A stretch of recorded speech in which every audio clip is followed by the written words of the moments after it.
हरे कृष्णा। होली हिंदू धर्म में मनाया जाने वाला एक प्रमुख त्योहार है।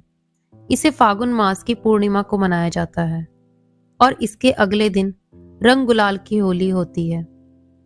इससे एक दिन पहले मुख्य होली का त्योहार मनाया जाता है, जिसे होलिका दहन भी कहते हैं। सुबह के समय लोग वहां जाकर पूजा करते हैं, जहां रात में होलिका दहन होना होता है और रात में धूमधाम से होलिका दहन किया जाता है। होली की पौराणिक कथा सतयुग के दैत्यराज हिरण्यकश्यप और उसके पुत्र भक्त प्रहलाद से जुड़ी है। एक समय महर्षि कश्यप और दक्ष पुत्री दीति का पुत्र हिरण्यकश्यप महिंद्राचल पर्वत पर ब्रह्मा जी की घोर तपस्या करने के लिए चला गया। तभी इंद्र और देवताओं ने मिलकर हिरण्यकश्यप के राज्य पर आक्रमण कर दिया और उन्हें राज्य विहीन कर दिया।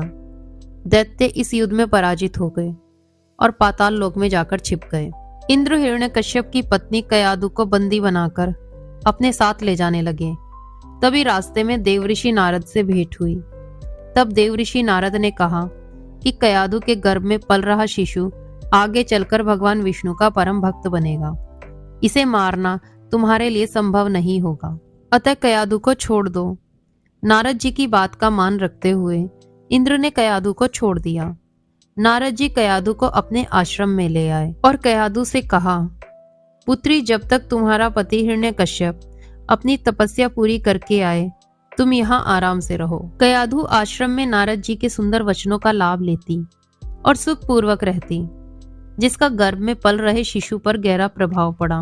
भगवान विष्णु के नाम का जाप कयादु और उसके होने वाले बच्चे के कानों में सदैव पड़ता रहता था। धीरे धीरे समय बीता और कयादु ने एक पुत्र को जन्म दिया, जिसका नाम प्रहलाद रखा गया। इधर हिरण्यकश्यप की तपस्या पूरी हो चुकी थी। वरदान मिलने के बाद हिरण्यकश्यप अहंकारी हो गया और वो तीनों लोगों पर अत्याचार करने लगा। कुछ समय पश्चात प्रहलाद शिक्षा ग्रहण करने गए तो वहां भी वो श्री हरि के नाम का ही स्मरण करते। जब यह बात हिरण्यकश्यप को पता चली तो वो क्रोध में आ गया। हिरण्यकश्यप ने प्रहलाद को मारने का आदेश दे दिया।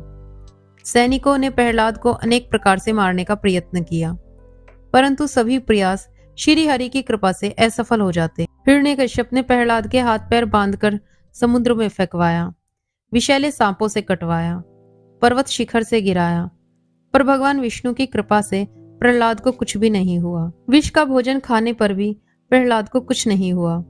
प्रहलाद को मारने के सब प्रयास विफल हो गए। एक दिन हिरण्यकश्यप इसी चिंता में डूबा हुआ था। तभी उसकी बहन होलिका उसके पास आई और बोली, भैया, मेरे पास एक रास्ता है जिसके द्वारा आप प्रहलाद को मार सकते हो।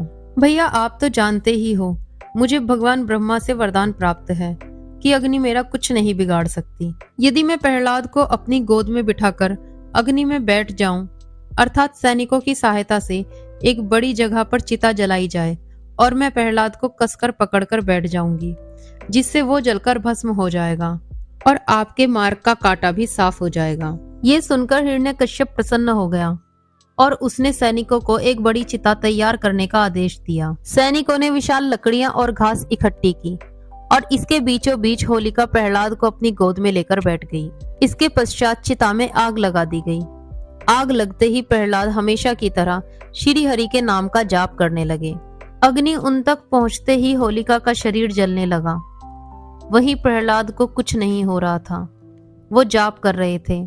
देखते ही देखते होलिका उसी अग्नि में जलकर भस्म हो गई, जबकि प्रहलाद सकुशल बाहर आ गए। तभी से उस दिन को होलिका दहन के रूप में मनाया जाता है और अगले दिन रंगों की होली होती है।